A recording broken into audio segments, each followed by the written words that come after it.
Ces petits déjeuners et débats organisés régulièrement par l'Institut de coopération franco-caraïbe permettent de mettre les chefs d'entreprise de Guadeloupe en contact avec des homologues de pays de la Caraïbe ou des institutions caribéennes.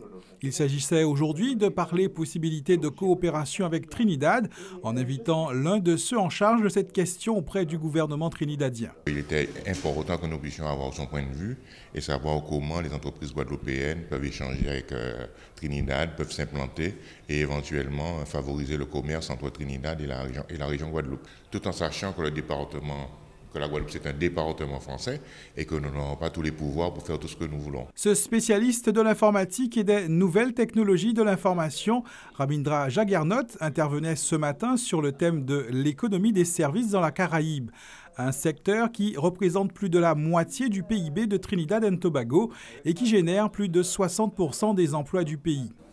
C'est donc un secteur essentiel pour notre économie.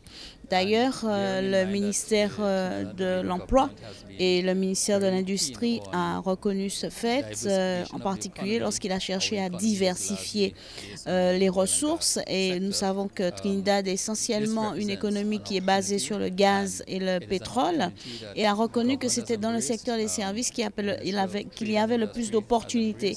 À l'heure actuelle, et a embrassé pleinement l'industrie du service pour pouvoir développer encore une fois l'économie. Un développement qui pourrait profiter à certaines entreprises de Guadeloupe. C'est en tout cas le souhait des initiateurs de ce rendez-vous. Le secteur des services à Trinidad est en plein essor, mais n'est pas encore reconnu à sa pleine valeur, comme c'est le cas pour l'industrie du pays. Un pays qui était en mission de prospection Guadeloupe il y a 2 ans, dans le but de promouvoir le commerce et le tourisme.